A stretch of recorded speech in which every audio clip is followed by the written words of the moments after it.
সকাল প্রিয় দর্শক, আপনাদের সবাইকে আমন্ত্রণ জানিয়ে শুরু করছি চ্যানেল 24-এর সাপ্তাহিক নিয়মিত আয়োজন জিসকা প্রেজেন্স পিউলি মেডিকেল 24 অনুষ্ঠানের আজকের পর্ব।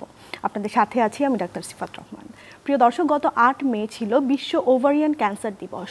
তো সেই দিবসটিকে কেন্দ্র করেই সাধারণ জনগণের মধ্যে কিছু সচেতনতা বৃদ্ধির লক্ষ্যে আজকের পর্বের বিষয়বস্তু আমরা নির্ধারণ করেছি ওভারিয়ান ক্যান্সার, এর কারণ, লক্ষণ, প্রতিকার এবং চিকিৎসা বিষয়ে বিস্তারিত কথা হবে।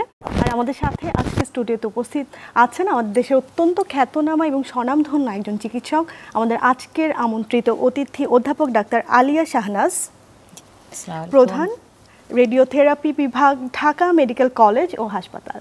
প্রিয় দর্শক, আমাদের আজকের আয়োজনের সাথেই থাকবেন যদি ওভারিয়ান ক্যান্সার বিষয়ে আপনারা বিস্তারিত জানতে চান। ম্যাডাম, আপনাকে আমন্ত্রণ জানাচ্ছি। কেমন আছেন? জি, আসসালামু আলাইকুম। আলহামদুলিল্লাহ, ভালো আছি। বলছিলাম যে 8 মে ছিল বিশ্ব ওভারিয়ান ক্যান্সার দিবস। তো বাংলাদেশেও নিশ্চয়ই এই দিবসটিকে উদযাপন করা হয়, মানে আপনারা নিশ্চয়ই সবসময় চেষ্টা করেন যে সাধারণ মানুষের কাছে কিভাবে অ্যাওয়ারনেসের বার্তাটা পৌঁছে দেওয়া যায়। তো এই বছরে আসলে আপনারা কি কি কার্যক্রমের মাধ্যমে এই দিবসটিকে উদযাপন করলেন? ধন্যবাদ আপনাকে। আমরা আসলেই চাই যে আমাদের দেশের জনগণ ক্যান্সার সম্পর্কে সচেতন হোক, এবং এই জন্য বিভিন্ন সময়ে আমরা কিন্তু এই দিবসগুলোকে পালন করে থাকি। যেমন ওয়ার্ল্ড ক্যান্সার ডে, এটা আমরা পালন করে থাকি। তারপর হচ্ছে cervical cancer day, breast cancer day এবং ওভারিয়ান ক্যান্সার ডে, এগুলোও কিন্তু আমরা পালন করে থাকি। তো এর মূল উদ্দেশ্য হচ্ছে মানুষকে সচেতন করা।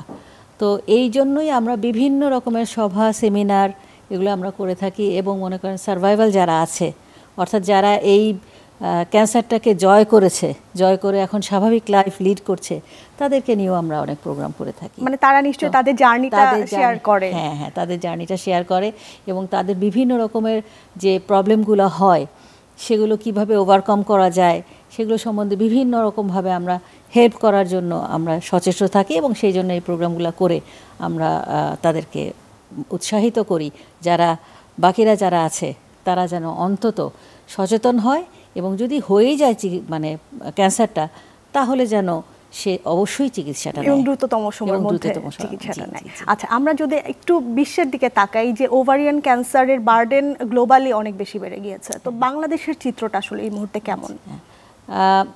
আপনি এটা সম্ভবত জানবেন যে গ্লোবোকানের যে একটা রিপোর্ট আছে, সেই রিপোর্ট অনুসারে 2022 সনে প্রায় 3,26,000 পেশেন্ট, নতুন পেশেন্ট ওভারিয়ান ক্যান্সারে ডায়াগনোসড হয়েছে। আচ্ছা। তো বাংলাদেশে দেখা গেছে এখানে 2022 সনে প্রায় 3,000 পেশেন্ট ওভারিয়ান ক্যান্সারে ডায়াগনোসিস হয়েছে। এবং এই ক্ষেত্রে আমি বলবো যে আমাদের প্রথম ক্যান্সার মহিলাদের সেটা হচ্ছে ব্রেস্ট ক্যান্সার, এরপরে সার্ভাইকাল ক্যান্সার, এরপরে কোলোরেক্টাল ক্যান্সার, এরপরেই কিন্তু আমাদের ওভারিয়ান ক্যান্সার চলে আসছে। হেড নেক ক্যান্সার, হ্যাঁ, ওভারিয়ান ক্যান্সার প্রথম 5টার মধ্যে কিন্তু চলে এসছে। তো এই জিনিসটা আগে কিন্তু ছিল না, এখন এটা হয়েছে। এখন এটা একটা হতে পারে যে আমাদের দেশে এখন রোগীরা অনেকেই চিকিৎসা নিচ্ছেন, কারণ ওরা জানেন ডায়াগনোসিস হচ্ছে এবং চিকিৎসাও হচ্ছে, কারণ ওরা জানেন যে দেশে চিকিৎসা হয়। সুতরাং বিশেষ করে আমরা যারা প্রান্তিক জনগোষ্ঠীকে নিয়ে কাজ করি, কারণ আমরা তো টার্সিয়ারি লেভেলের হসপিটাল, কাজে ঢাকা মেডিকেলে আসলে অনেক প্রান্তিক লেভেল থেকে সারা বাংলাদেশ থেকেই কিন্তু নানা প্রান্ত থেকে রোগীরা আসে। সুতরাং আমরা তখন দেখি যে এই মানুষগুলো তখন এখানে আসে, কারণ ওনারা জানেন। এটা অবশ্যই আমি বলবো এটা মিডিয়াও এটার জন্য অনেকটাই সাহায্য করেছে আমাদেরকে। মানুষের ঘরে ঘরে এই ইনফরমেশানগুলো যেহেতু মিডিয়ার মাধ্যমে যাচ্ছে, সো মানুষ কিন্তু জানে যে হ্যাঁ, দেশেই এই চিকিৎসাগুলো হয়। সুতরাং আগে যেমন হতো যে দেশে চিকিৎসা হয় না, সুতরাং যারা চিকিৎসা করতে পারবে তারা বিদেশ যাবে, যারা চিকিৎসা করতে পারবে না তারা ঘরের মধ্যে থেকে ধুকে মারা যাবে। এখন কিন্তু চিত্রটা বদলে গেছে। মানে সাধারণ মানুষ চিকিৎসাটা অ্যাভেল করতে পারছে। আমি বললাম যে আমি কিন্তু সরকারি হাসপাতালে চাকরি করি, আমি তো প্রাইভেটও করি, কিন্তু সরকারি হাসপাতালেও করি। তো সরকারি হাসপাতালে কারা আসে? যে সার্বিকভাবে কিন্তু সাধারণ মানুষ যারা আছে, সারা বাংলাদেশের চিত্রটা কিন্তু আসে, তারাই কিন্তু আসে। সো এই একটা বাল্ক অফ পেশেন্ট তারা কিন্তু এখন আসছে। তো এরা এবং সুতরাং ডায়াগনোসিস একটা, তাদের ডায়াগনোসিসও হচ্ছে, প্লাস যেটা তারা জানে যে তাদের চিকিৎসাটাও হচ্ছে এবং সরকারি ব্যবস্থাপনায় হচ্ছে, প্রাইভেটে তো হয়ই।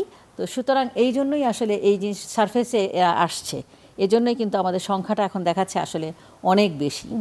আচ্ছা, আমরা যদি বলি যে ওভারিয়ান ক্যান্সার শুনলে তো আসলে একজন নারীর জন্য নিঃসন্দেহে একটা ভীতিকর ব্যাপার, তো আসলে কি নারীটা বুঝতে পারেন যে তার শরীরে ক্যান্সারের মতো এমন একটা মানে একটা, আমরা তো ক্যান্সারকে আসলে মরণ ব্যাধি বলেই জানতাম, তো তখন আসলে নারীটা কিভাবে বুঝতে পারবেন যে তার শরীরে ক্যান্সার আছে কিনা? ধন্যবাদ আপনাকে এই প্রশ্নটার জন্য।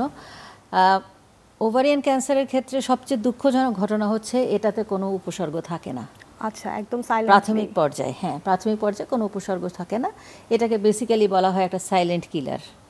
অর্থাৎ এই মহিলা বুঝতেই পারেন না যে ওনার একটা পেটের মধ্যে একটা ওভারি মানে বাংলায় আমি যদি বলি ডিম্বাশয়ের ক্যান্সার যেটা সেটা হয়েছে, সে বুঝতেই পারেন না যতক্ষণ না এটা অনেক বেশি দূর গড়িয়ে যায়।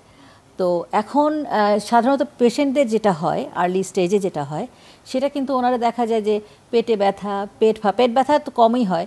পেটে ব্যথা মানে ওনারা সেটাকে সাধারণ বাংলায় আমি যদি বলি গ্যাস্ট্রিকের ব্যথা, মাসিকের ব্যথা এটাই ওনারা মনে করেন যে আমি লেম্যানের ল্যাঙ্গুয়েজে বলছি কারণ মানুষ যেন বোঝে। অথবা আরেকটা যেটা সেটা হচ্ছে যে বলে যে খাওয়ার পরে আমার পেটটা ফুলে থাকে, ফেপে থাকে, ঠিক আছে। এই প্রবলেমগুলো কিন্তু এগুলো তো খুবই স্বাভাবিক ব্যাপার, কমনলি হয় দেখে মানুষ কিন্তু এগুলোকে খুব একটা মানে পাত্তা দেয় না, মনে করে যে এটা তো তেমন কিছু নয়। কিন্তু যখন এটা অনেক দূর গড়িয়ে যায়, যখন স্টেজ দেখে থার্ড স্টেজ, ফোর্থ স্টেজে চলে যায়, তখন কিন্তু পেটের মধ্যে বোঝা যায় যে একটা অনেক বড় একটা চাকা হয়েছে। তখন সব পেটে ব্যথা হয়, বিভিন্ন রকমের উপসর্গগুলো হয়, এটা আমরা পরে আসছি বলবো। তো এই জন্যই আসলে যেটা সেটা হচ্ছে যে মানুষ প্রথম দিকে এটা কিন্তু একেবারেই বুঝতে পারে না। তো পরবর্তীতে যখন আসে তখন আসলে অনেক দূর গড়িয়ে যায়। তখন আমি যেটা বলছিলাম যে পেটটার মধ্যে অনেক বড় একটা টিউমার হয়, এবং প্রথম দিকে টিউমার যেটা হয় না ওরা বুঝতেও পারে না যে টিউমারের সাইজটা তো নিশ্চয়ই ছোট থাকে, ধীরে ধীরে সেটা বড় বুঝতে পারে না, ঠিক আছে। কিন্তু যখন অনেক বড় হয়ে যায় তখন তো পেটটা ফুলে যায় এবং তখন কিন্তু ভারী হয়ে যায়, পেটটা তখন ভারী হয়ে যায়, সে কিন্তু ভার এটা নিতে পারে না, ততদিনে ক্যান্সারের স্টেজটা অনেক দূর চলে যায়। এবং তখন দেখা যায় যে ওনার দেখা যাবে যে প্রস্রাবের মধ্যে জ্বালা পোড়া হচ্ছে, প্রস্রাব করতে কষ্ট হচ্ছে। তারপরে হচ্ছে আপনি দেখেন ওনার বাওয়েলের মুভমেন্ট যেটা, সেখানেও তো আসলে সমস্যা হয়, অবস্ট্রাকশন হয়। যদি আমি সাধারণ বাংলায় বলি তাহলে সেই ক্ষেত্রে কনস্টিপেশন হয় ওনার, কারণ ওনার যেহেতু পেটের মধ্যে এত বড় একটা চাকা থাকে, কনস্টিপেশনই অনেক আসে। আরেকটা যেটা সেটা হচ্ছে কোমরে তীব্র ব্যথা হয়, এগুলো কিন্তু সব শেষের দিকের ঘটনা, লেট প্রেজেন্টেশন। হ্যাঁ, কোমরে ব্যথা হয় এবং তখন ব্যথাটা কিন্তু উত্তরোত্তর বৃদ্ধি পায়। কারণ হচ্ছে একটা সময় থাকে যখন ওনার হয়তো প্যারাসিটামল খেলেই হতো, কিন্তু পরবর্তীতে কিন্তু আসলে একটা ক্যান্সারের চিকিৎসা কিন্তু প্যারাসিটামল দিয়ে হবে না, তাকে অবশ্যই কেমোথেরাপি বা যেই টার্গেট থেরাপি যেটাই হোক না কেন স্পেসিফিক ট্রিটমেন্ট তাকে নিতে হবে। কিন্তু এইখানে কিন্তু এখন দেখা যাচ্ছে যে তার কিন্তু আসলে এগুলোতে কাজ হয় না, এবং তারা আমাদের কাছে আসে তখন বলে যে আমার কিন্তু প্রচণ্ড কোমর ব্যথা হচ্ছে যেটা আমাকে কোনো ওষুধেই কাজ করছে না, কিন্তু আসলে ঘটনা তো অন্যখানে। সেটা তখন আপনারা হয়তো পরীক্ষা নিরীক্ষা করে বা ফিজিক্যাল এক্সামিনেশন করে, অর্থাৎ এটা আমাদের যখন অল্প সময় আসে পেশেন্টে তখন আমাদের কাছে তো আসেও না যে আমরা যে এক্সামিন করে তাকে ডায়াগনোসিস করব, সেটারও তো কোনো উপায় নেই, আমার কাছে তো আসতে হবে। তো ঘটনাটা এইখানেই হয়, এবং যখন মনে করেন স্টেজ 4-এ চলে যায় তখন কিন্তু আসলে ওভারিতে থাকে না, সেটা তখন মেটাস্টাসিস সারা শরীরে ছড়িয়ে যায়। সাধারণত লিভারে যেতে পারে, লিভারে যদি যায় তাহলে তো জন্ডিস হবে। তারপরে মনে করেন যদি ফুসফুসে যায় তাহলে তখন রেসপিরেটরি ডিস্ট্রেস, শ্বাসকষ্ট নিয়ে রুগী, বুকে ব্যথা, শ্বাসকষ্ট এগুলো নিয়ে এসে, অথবা কাশির সাথে রক্ত যাচ্ছে, এই সমস্ত সিমটম নিয়ে কিন্তু মানে অর্গানগুলো ইনভলভ হতে থাকে এবং আস্তে আস্তে একটার পর একটা সে তখন সিমটমগুলো নিয়ে তখন আসে। তো অ্যাকচুয়ালি ইটস টু লেট। তো এটাই মানে দুঃখজনক ঘটনা এটাই যে প্রাথমিক পর্যায়ে আসলে তেমন কোনো উপসর্গ থাকে না। আমরা জানি যে আসলে ক্যান্সারের চিকিৎসা একটু মানে যত আর্লি আসলে ইন্টারভেনশন দেওয়া যায় তত চিকিৎসাটা ভালো। সবচেয়ে বড় কথা কি, যদি আর্লি ডায়াগনোসিস হয় তাহলে যে জিনিসটা হয় সেটা হচ্ছে ইভেন অনেক সময় দেখা যায় শুধু সার্জারি করেই তার হয়ে যাচ্ছে, আর কিছু তার লাগছে না, থেরাপিও লাগছে না, কিছুই লাগছে না। কিন্তু আমাদের পেশেন্টরা এত দেরি করে আসে, আর যেটা বললাম এটা আসলে আমাদের পেশেন্ট না, এটা সারা পৃথিবীর মহিলাদের ক্ষেত্রেই একই সমস্যা। কারণ তাদের মেইনলি যে সমস্যাটা যেটা হয় সেটা হচ্ছে যেটা বললাম যে ওনারা তো বুঝতেই পারে না ওনাদের হার্ট বার্ন হচ্ছে, বুক জ্বালা পোড়া খুব সাধারণভাবে হয়েই সাধারণ, ঠিক আছে। তারপরে যেটা বললাম যে আচ্ছা তলপেটে একটু ব্যথা হচ্ছে, অল্প অল্প ব্যথা হচ্ছে, সেটা কিছু না। সুতরাং এই গ্যাস্ট্রিক যেটা আমি আমাদের বাংলাদেশে যেটা কমন ল্যাঙ্গুয়েজে গ্যাস্ট্রিকের ব্যথা, যদিও গ্যাস্ট্রিকের ব্যথা আমাদের মেডিকেল সায়েন্সে গ্যাস্ট্রিক বলা হয় না, কোনো শব্দ নাই, কিন্তু এটা রোগীদের একটা কমন কমপ্লেইন থাকে। তো এইটার জন্য আসলে উপসর্গ আমি যেটা আপনি যেটা জিজ্ঞেস করছিলেন যে আসলে উপসর্গ যেটা যখন ওরা নিয়ে আসে তখন অনেক লেট, কিন্তু আর্লি উপসর্গ কিন্তু আছে, কিন্তু এগুলো এভাবে প্রেজেন্ট করে আসে না। তাহলে আসলে করার জায়গাটা কোথায়, যে কিভাবে বুঝবেন যে তিনি কি আসলে সুস্থ নাকি এরকম একটা? না, এটা আপনার প্রশ্নটা খুবই প্রাসঙ্গিক এবং এটা নিয়ে আসলে সারা পৃথিবী চিন্তিত, সারা পৃথিবী। কারণ হচ্ছে যে আমাদের সার্ভাইকাল ক্যান্সারের জন্য আমাদের কিন্তু একটা স্ক্রিনিং প্রোগ্রাম আছে, ব্রেস্ট ক্যান্সারের জন্য আমাদের স্ক্রিনিং প্রোগ্রাম আছে, গ্রামে-গঞ্জে উপজেলা স্বাস্থ্য কমপ্লেক্সে কিন্তু সার্ভাইকাল ক্যান্সার স্ক্রিনিং হয়। হ্যাঁ, স্ক্রিনিং হয়। এবং আপনি দেখেন ব্রেস্ট ক্যান্সারের জন্য এখন কিন্তু ব্রেস্ট ক্যান্সারের আমাদের ইনসিডেন্স হিসেবে যদি দেখেন আমাদের বাংলাদেশের মহিলাদের মধ্যে এখন কিন্তু ব্রেস্ট ক্যান্সার হচ্ছে 1 নাম্বার। তার কারণ কি? কারণ হলো মহিলারা কিন্তু এখন সচেতন হয়েছেন এবং ওনারা স্ক্রিনিং এর জন্য ওনারা কিন্তু আসেন। সেজন্য এটা কিন্তু এই সংখ্যাটা কিন্তু এইজন্য ইনভেস্টেড হচ্ছে, পরিসংখ্যানটা আমরা পাচ্ছি। হ্যাঁ, তো এখন যেটা সেটা হচ্ছে ওভারিয়ান ক্যান্সারের ক্ষেত্রে দুঃখজনকভাবে এরকম কোনো স্পেসিফিক কোনো স্ক্রিনিং প্রোগ্রাম কিন্তু নাই। আচ্ছা, যার জন্য স্ক্রিনিং প্রোগ্রাম যেহেতু নাই, মানে একটা বলা হয় যে টিবিএস করার কথা বলা হয় এবং আরেকটা হচ্ছে CA-125 একটা মার্কারের কথা বলা হয়, কিন্তু এইটাও যে খুব বেশি মানে স্পেসিফিক কোনো স্পেসিফিক হিসেবে কোনো কিছুই নাই।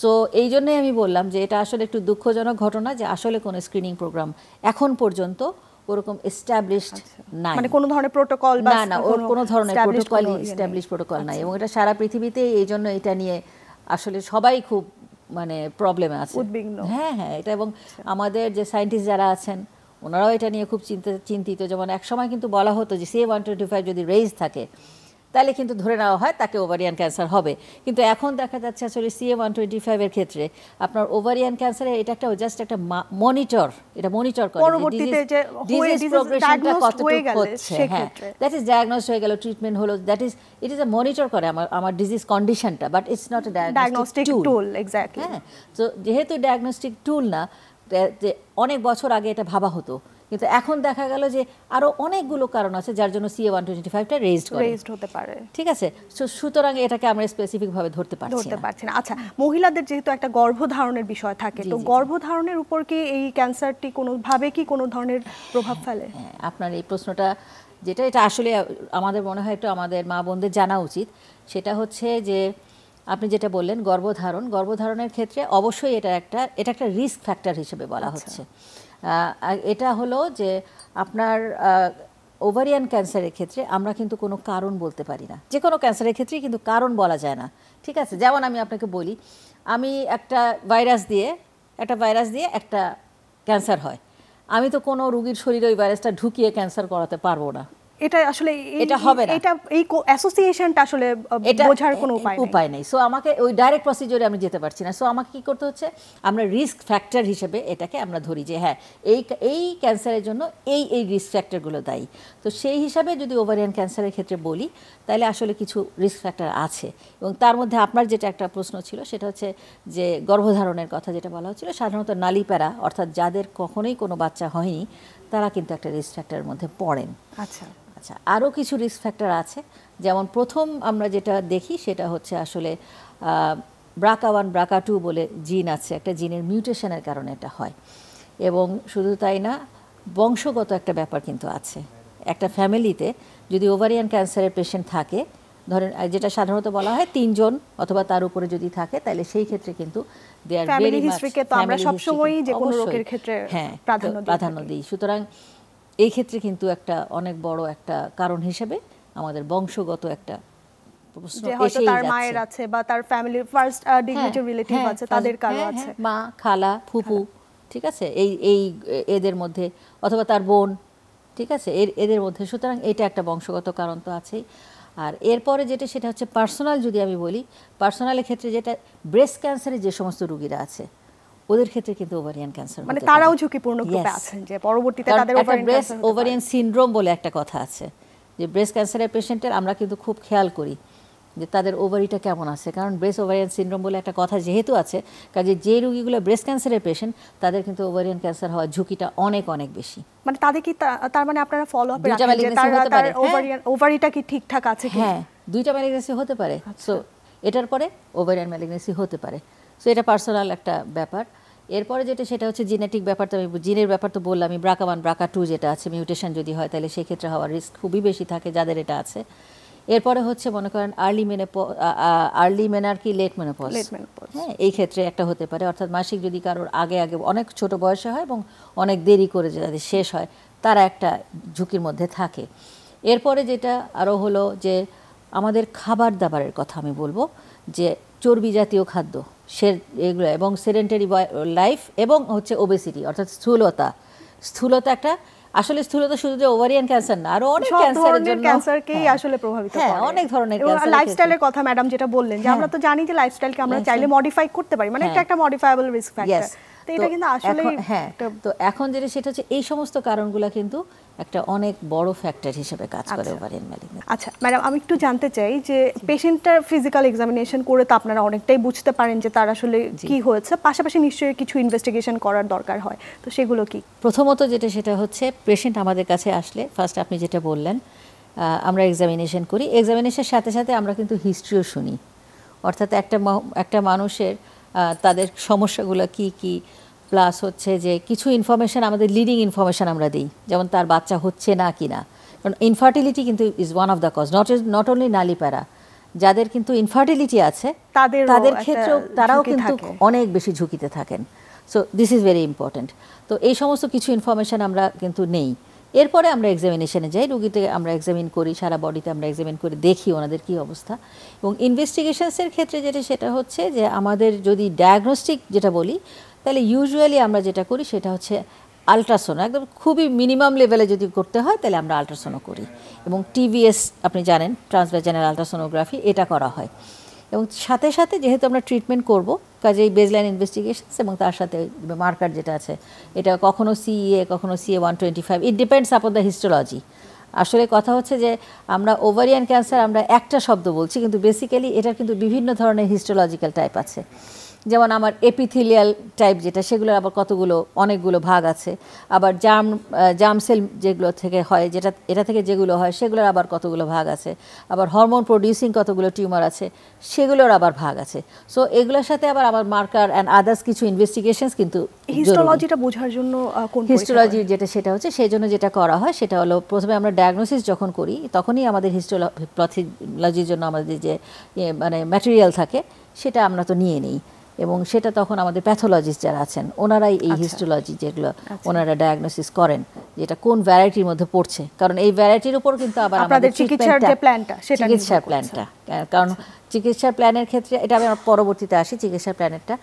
তো এই হিস্টোলজি আমাদের ভেরি ইম্পর্ট্যান্ট। এবং এরপর যেটা আমাদের করতে হয় সেটা হচ্ছে যে পেশেন্টের ট্রিটমেন্ট নিতে পারবে কি না সেটার জন্যও কিন্তু আমাদের ইনভেস্টিগেশনস করতে হয়। ধরেন একটা পেশেন্টকে আমরা ট্রিটমেন্ট দিতে গেলাম, তখন দেখা গেল তার হিমোগ্লোবিন অনেক কম, তো সুতরাং আমাকে কারেকশন করে নিয়ে তারপর ট্রিটমেন্ট করতে হবে। তো মোটামুটি এইভাবেই আমরা গুলো করি। এবং এরপরে নেক্সট টু দ্যাট তখন আমরা সিটি স্ক্যান, প্রয়োজন হলে সিটি স্ক্যান করি, CT scan abdomen with contrast. এবং কারোর ক্ষেত্রে যদি আমার সন্দেহ হয় যে না এক্সরে করে দেখলাম এটা ছড়িয়ে গেছে, তাহলে দরকার হলে আমরা সিটি স্ক্যান চেস্টও আমরা করি। এই পরীক্ষাগুলো আমাদের করতে হয়। তো সাধারণত কোন বয়সী মহিলাদের মধ্যে বেশি পান আপনারা? সাধারণত যেটা দেখা যায় আমাদের সাধারণত 40-45, এটার পরে সাধারণত এপিথেলিয়াল টিউমার 40-45 বছর বয়সের পর থেকেই আমাদের এপিথেলিয়াল ভ্যারাইটিটা হয়। কিন্তু জার্ম সেল টিউমার যেটা বলা হয়, জার্ম সেল টিউমারগুলো কিন্তু অনেক ইয়াঙ্গার এজে হয়, অনেক অল্প বয়সী মেয়েদের হয়। আমরা ইভেন দেখা যায় 14-15, মানে একটা অবিবাহিত মেয়ে, অবিবাহিত মেয়ে, 14-15 বছর বয়সে তাদের হয়। এবং এটা খুব মানে বলবো যে হঠাৎ করেই অনেক বড় টিউমার হয়ে যায়, খুব কুইকলি বড় হয়, খুব র্যাপিডলি প্রোগ্রেস করে। এবং সেটা হচ্ছে, তবে এটা ট্রিটমেন্ট ভালো ট্রিটমেন্টই আছে। আচ্ছা, মানে যদি আর্লি সেটা আসলে ডায়াগনোসিস, এবং ইভেন আমরা কেমো দিলেও ভালো কেমো আছে। আচ্ছা, একটু চিকিৎসা নিয়েই জানবো ম্যাডাম আপনার কাছে, কারণ আসলে আপনি এমন একটা জায়গায় কাজ করছেন বাংলাদেশের মানে একদম প্রাণকেন্দ্র, এবং সেখানে সর্বাধুনিক চিকিৎসাই আপনারা ইনশিওর করছেন। তো চিকিৎসার ক্ষেত্রে এখন আপনারা কি কি কাজ করছেন? ওভারিয়ান ক্যান্সারের যে সমস্ত পেশেন্টগুলো আমাদের আছে তাদের সমস্ত ধরনের চিকিৎসা সেটা সব কিছুই আমাদের এখানে আছে। এবং যেটা তবে এটা অস্বীকার করব না যে এখানে আমাদের যে ওষুধের যে সাপ্লাই আছে সেটা আমাদের সব কটা পেশেন্টকে আমরা দিতে পারি তা কিন্তু না, কারণ এটা বাস্তবতা স্বীকার করতেই হবে। কারণ হচ্ছে যে আমাদের প্রতিদিন এত পেশেন্ট আসে যে সবাইকে আসলে মানে আমরা সাপ্লাইয়ের ওষুধ দিয়ে দেখা যায় যে বেশ 2-3 মাস পরেই হয়তো ওষুধ শেষ হয়ে যায়, তখন আবার নতুন করে আনতে হয়। সো সবাইকে দেওয়া সম্ভব না, তারপর আমরা যতটুকু পারি আমাদের গভর্নমেন্ট থেকে যা সাপ্লাইগুলো থাকে সেগুলো দেওয়া হয়। এবং এই ক্ষেত্রে আমরা যেটা বলছিলাম যে আমরা সার্জারিটা হচ্ছে প্রথম, যদি সার্জারি করা যায়। আচ্ছা। এবং সার্জারির পরে ইউজুয়ালি আমাদের পেশেন্টদেরকে কেমোথেরাপি দিতেই লাগে, কারণ ওরা তো দেরি করে আসে। এবং শুধু তাই না, আমাদের এমন লেভেলেও পেশেন্ট আসে যে লেভেলে সার্জারি করা তো দূরে থাক, মানে তাকে ওপেন অ্যান্ড ক্লোজ করতে হয়, এরকম একটা অবস্থা। মানে টিউমারের সাইজটা কি অনেক বেশি বড় থাকে? অনেক বেশি হয়ে যায়। এবং অনেক সময় দেখা যায় যে পেটের মধ্যে প্রচুর পানিও থাকে, অ্যাসাইটিক ফ্লুইড থাকে অনেক, হ্যাঁ অ্যাসাইটিক ফ্লুইড থাকে। সো এবং পেশেন্টে তখন মানে খুবই বাজে অবস্থা থাকে। একটা মানুষ আপনি চিন্তা করেন, তার পেটের মধ্যে টিউমার, তার সাথে অনেকগুলো পানি, সে তাইলে ইভেন যে খাবে তার খাবারটাও কিন্তু পেটে ঢোকার জায়গা নাই। তো এরকম ক্ষেত্রে আসলে এটা তো অনেকগুলো বছরের নিশ্চয়ই তার এই অবস্থাটা তৈরি হয়। এখানে যেটা, হ্যাঁ সেটাই, তো এটা হচ্ছে কয়েক মাস ধরে হয়তো এরকম হয়।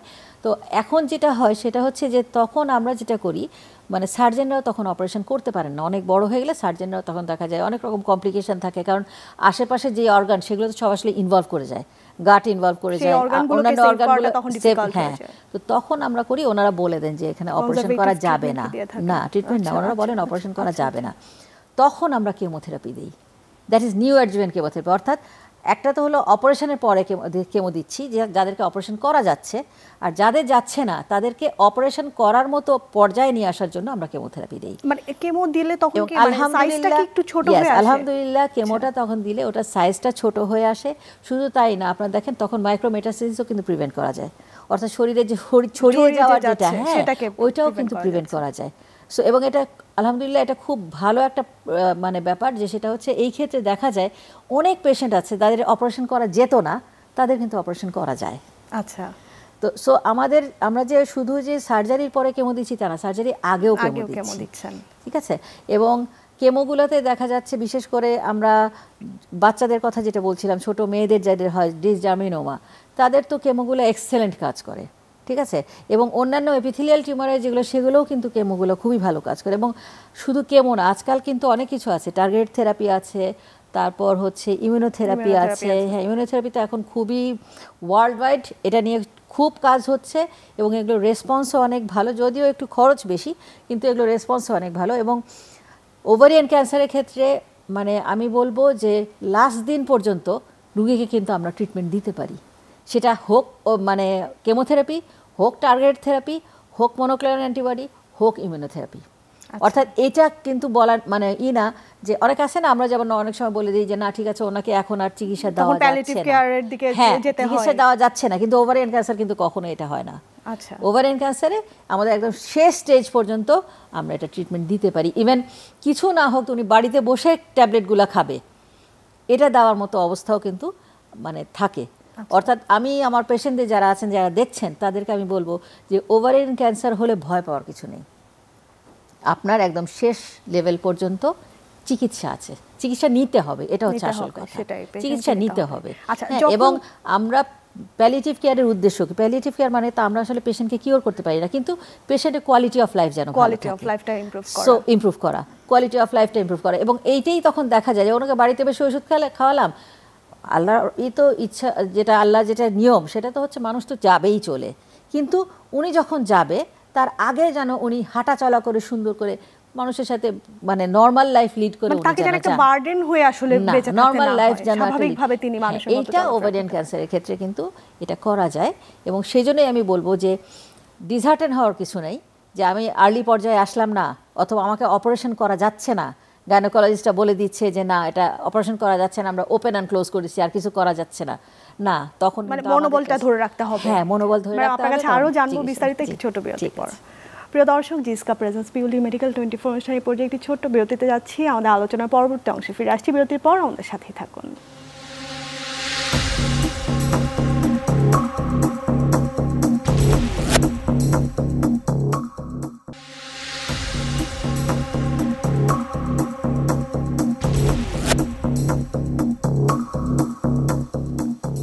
প্রিয় দর্শক, বিরতি শেষে আবারও আমন্ত্রণ জানাচ্ছি জিসকা প্রেজেন্স পিউলি মেডিকেল 24 অনুষ্ঠানে। আজকের পর্বে আমরা ওভারিয়ান ক্যান্সার বিষয়ে কথা বলছি, আর আমাদের সাথে আজকে স্টুডিওতে উপস্থিত আছেন অধ্যাপক ডাক্তার আলিয়া শাহনাজ, প্রধান রেডিওথেরাপি বিভাগ, ঢাকা মেডিকেল কলেজ ও হাসপাতাল। ম্যাডাম, বিরতি শেষে আবার আমন্ত্রণ জানাচ্ছি।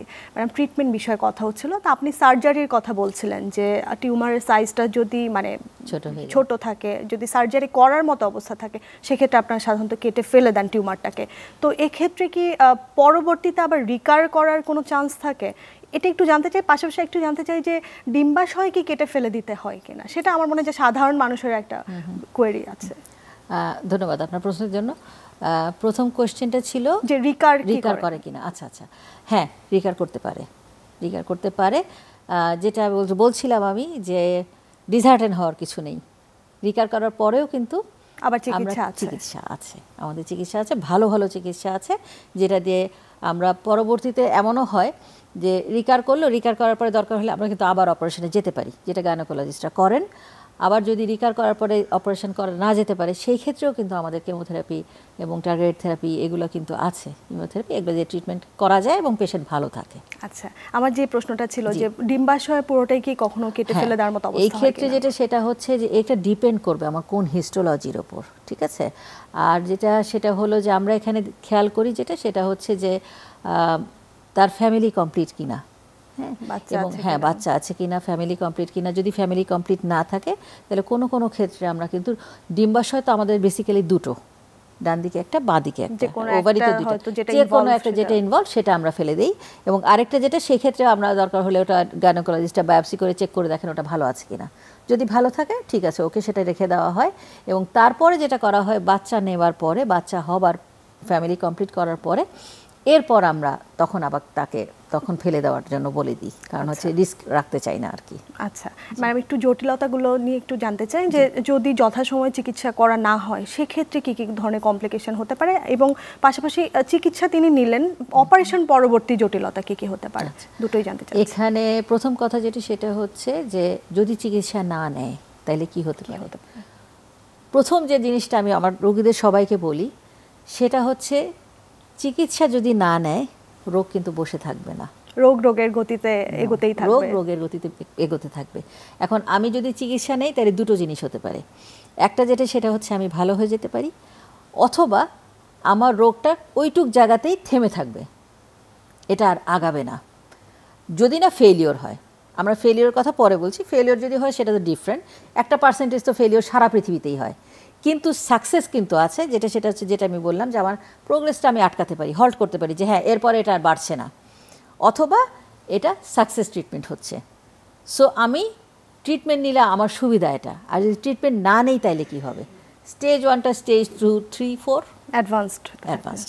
এবং যখনই স্টেজগুলো বাড়তে থাকবে, অর্থাৎ অ্যাডভান্স স্টেজে চলে যাবে, পরবর্তী স্টেজে চলে যাবে, তার সাথে সাথে এটা তো শুধু ওভারিতে থাকবে না, সেটা অন্যান্য অর্গানগুলো, যেটা আমি বলেছিলাম আপনাকে যে হ্যাঁ, এখন মনে করেন আপনার এইখানে শুধু ওভারিতেই যে থাকছে তা তো না, আমার ওভারির সাথে পাশে তো কোলন আছে, ঠিক আছে। আমার তো এখানে যেটা বাংলায় আমরা বৃহদান্ত্র, ক্ষুদ্রান্ত এগুলো বলি, এগুলোকে তো ধরবে। আমার লিভার আছে, বাংলায় যেটাকে আমি যকৃৎ বলি, সেটাকে ধরবে। আমার লাংসে ধরবে, ঠিক আছে। আমার পেটে প্রচুর পানি আসবে। এবং যেটা দুঃখজনক ঘটনা সেটা হলো, আমাদের রুগীরা সাধারণত যেটা পেরিফেরিতে যেটা হয়, ওনারা ভাবেন যে আচ্ছা এত টাকা খরচ করে আমি অ্যালোপ্যাথিক ট্রিটমেন্টে যাব কেন, বা কেমো আমি নিব না, আমি নিতে চাই না। কিন্তু আলটিমেটলি ওনারা আমাদের কাছে আসেন অনেকটা দেরি করে। তখন যেটা হয়, সেটা আমি যেটা বললাম, যে এমন একটা অবস্থা হয়, অপারেশনও করা যায় না, পেটের মধ্যে প্রচুর পানি থাকে, টিউমারটাও থাকে অনেক বড়, এবং তখন কিন্তু ওনারা চিকিৎসা নেওয়ার জন্য মানে হাপিতেশ করতে থাকে। কিন্তু এর দুঃখজনক ঘটনা হলো যে তখন আমরা যতই ট্রিটমেন্ট করি না কেন, আর্লি স্টেজে ট্রিটমেন্ট করলে যে সাকসেসটা হয়, সেটা কিন্তু তখন আর হয় না। আর্লি স্টেজে মনে করেন যদি আমি বলি 90 থেকে 90% রুগী ভালো হয়ে যায়, এখানে তো আমার 30% রুগী ভালো হয়, বা 10% রুগী ভালো হয়, তাহলে পার্সেন্টেজটা অনেক কমে গেল না। সো এই জন্যই সমস্যাটা হলো যে চিকিৎসা না করলে আমার অসুখটা বাড়বে, যত বেশি বাড়বে তত অর্গান ইনভলভ হবে, তত কমপ্লিকেটেড হবে, এবং তত বেশি পেশেন্ট অসুস্থ হবে। আলটিমেটলি রুগী কিন্তু আমার কাছে ট্রিটমেন্ট নিতেই আসে, কিন্তু তাতে সাকসেস রেট কিন্তু আসলে ভালো হয় না। এটা কিন্তু আসলে শুধু ওভারিয়ান ক্যান্সার না, প্রতিটা ক্যান্সারের ক্ষেত্রে এই কথাটা প্রযোজ্য যে যত দেরি হবে তত সেটা খারাপ। এবং ইকোনমিক বার্ডেনের কথাটা যদি পাশাপাশি নিয়ে আসি, ক্যান্সার ইকোনমিক বার্ডেন অনেক বেশি হাই, এবং আমাদের মতো একটা মধ্যম আয়ের দেশের মানুষের জন্য আসলে সেটা অনেক কঠিন একটা ব্যাপার। এবং আমি আপনাকে যেটা বলবো যে আমাদের সরকার থেকে তো আসলে আমাদেরকে যে ওষুধটা সাপ্লাই দেয়, তো এই ওষুধটা যদি আমি কিউরেটিভ রুগীদের ক্ষেত্রে দেই তাইলে তো আমার একটা ভালোও লাগবে যে হ্যাঁ আমার একটা রুগী এই মানে এই চিকিৎসাটা নিয়ে সে ভালো আছে, ভালো হয়ে গেছে। কিন্তু যখন আমি দেখি যে একটা স্টেজ 4 এর রুগী আমার এই চিকিৎসাটা নিল কিন্তু আলটিমেটলি কাজ হচ্ছে না, তখন আমাকে একটার পর একটা চেঞ্জ করতে হচ্ছে ওষুধ, তখন তো আসলে আমাদের সরকারের জন্য রিসোর্সটা নষ্ট হচ্ছে। এটাই তো আমি হয়তো আরেকজন রুগীকে দিতে পারতাম যাকে ভালো রেসপন্স হতো। মানে বাংলাদেশের মতো আসলে এমন একটা ঘনবসতিপূর্ণ দেশ, এবং আমরা জানি যে আমাদের আউট অফ পকেট এক্সপেন্ডিচার যেটা আমরা বলি সেটা অনেক হাই। রোগীরা তো আসলে কি করবে, কোথায় যাবে তারা, সেটাই কথাগুলো চলে আসে। এই জন্যই আমি বললাম যে আমি বলবো যে যদি সামান্যতম সমস্যা যদি হয় অবশ্যই আপনারা জায়গা মতো গিয়ে এটা দেখাবেন। মানে আমার কথা হলো কি, আমাদের হচ্ছে রুগীরা সাধারণত আমাদের কাছে পর্যন্ত বা কোয়ালিফাইড ডক্টরদের কাছে আসার আগে আসলে ওরা অনেক জায়গা ঘুরে আসে। রোগীরা অনেক সময় কিন্তু আসলে বুঝতেই পারে না যে তারা কার কাছে যাবে, ডিসিশন মেকিং এর যে জায়গাটা, তারা কার কাছে যাচ্ছে এটা কিন্তু তারা বোঝে না। এবং তারা কিন্তু টাকা অনেক খরচ করে আসে, দেখা যাবে সে জমি জমা সব বিক্রি করে ফেলছে, কিন্তু যখন আমার কাছে এসছে তখন কিন্তু সে একদম নিঃস্ব অবস্থায়, কিন্তু সে কিন্তু টাকা পয়সা খরচ করেছে এবং অপাত্রে দান করেছে। বিভিন্ন ধরনের ট্র্যাডিশনাল বিলিফ আছে তাদের, গ্রাম্য কবিরাজি থেকে শুরু করে কোনো কিছু তারা কিন্তু বাদ রাখে না, সবকিছু ট্রাই করে একদম শেষ মুহূর্তে জটিলতাগুলো নিয়ে আপনাদের কাছে আসছে। আমরা আশা করব আসলে মানুষ সচেতন হবে, এবং সেই লক্ষ্যেই কিন্তু আপনারা দিনরাত কাজ করে যাচ্ছেন। ম্যাডাম, আমরা অনুষ্ঠানের একদমই শেষ পর্যায়ে চলে এসেছি, যদি দর্শকদের জন্য কিছু। আচ্ছা, দর্শকদের জন্য আমি সেটা বলবো, সেটা হচ্ছে ওভারিয়ান ক্যান্সার নিয়ে ভয় পাওয়ার কিছু নেই। যদিও এটা উপসর্গ অনেক দেরিতে আসে, কিন্তু চিকিৎসা পদ্ধতি কিন্তু বাংলাদেশে বিদ্যমান এবং অনেক সাকসেসফুলভাবেই কিন্তু আমরা দিতে পারি, এবং আল্লাহর রহমতে অনেক পেশেন্ট আমাদের ভালো হয়।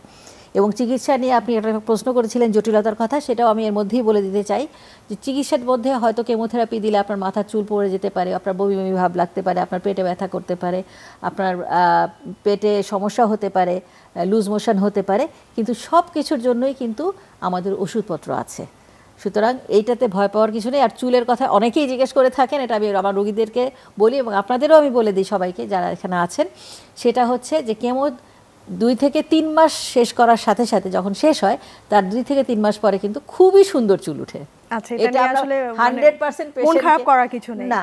পেশেন্টকে নিশ্চয়ই আপনারা এই কাউন্সেলিংটা করে এবং পেশেন্ট এসে আমাকে দেখায়, ম্যাডাম আমার দেখেন কত সুন্দর চুল উঠেছে। এবং অনেকে দেখা যায় কি চুল পাতলা চুল ছিল, ঘন হয়ে উঠেছে। আচ্ছা, তো সুতরাং এগুলো নিয়ে ভয় পাওয়ার কিছু নেই, চিকিৎসা নিতে হবে। চিকিৎসা না নিলে যেটা হবে খারাপ হবে, ভালো কিছু হবে না। চিকিৎসার কোনো বিকল্প নেই। ম্যাডাম, আপনাকে অসংখ্য ধন্যবাদ আপনার ব্যস্ততম সময় থেকে আমাদেরকে সময় দেওয়ার জন্য। আপনাদেরকে অনেক অনেক ধন্যবাদ। এবং এখানে যারা কাজ করছেন, এখানে আমাদের চ্যানেলে যারা কলাকুশলী আছেন, এটার পিছনে কাজ করছেন, তাদেরকে অসংখ্য অসংখ্য ধন্যবাদ। আপনাকেও অনেক ধন্যবাদ, এবং যারাই প্রোগ্রামটা দেখছেন তাদেরকে অসংখ্য ধন্যবাদ। এবং আমি বলবো যে ক্যান্সার নিয়ে ভয় পাওয়ার কিছু নেই, দেশেই ক্যান্সারের ভালো চিকিৎসা হচ্ছে এবং আলহামদুলিল্লাহ আল্লাহর রহমতে আমাদের অনেক পেশেন্ট ভালো আছে। ধন্যবাদ। আসসালামু আলাইকুম। প্রিয় দর্শক, আমাদের আজকের পর্বে আলোচনা ছিল এই পর্যন্তই। আশা করছি আপনারা উপকৃত হয়েছেন। আপনাদের সাথে দেখা হবে সামনের পর্বে নতুন কোনো বিষয় নিয়ে। সবাই ভালো থাকবেন, সুস্থ থাকবেন। Thank you.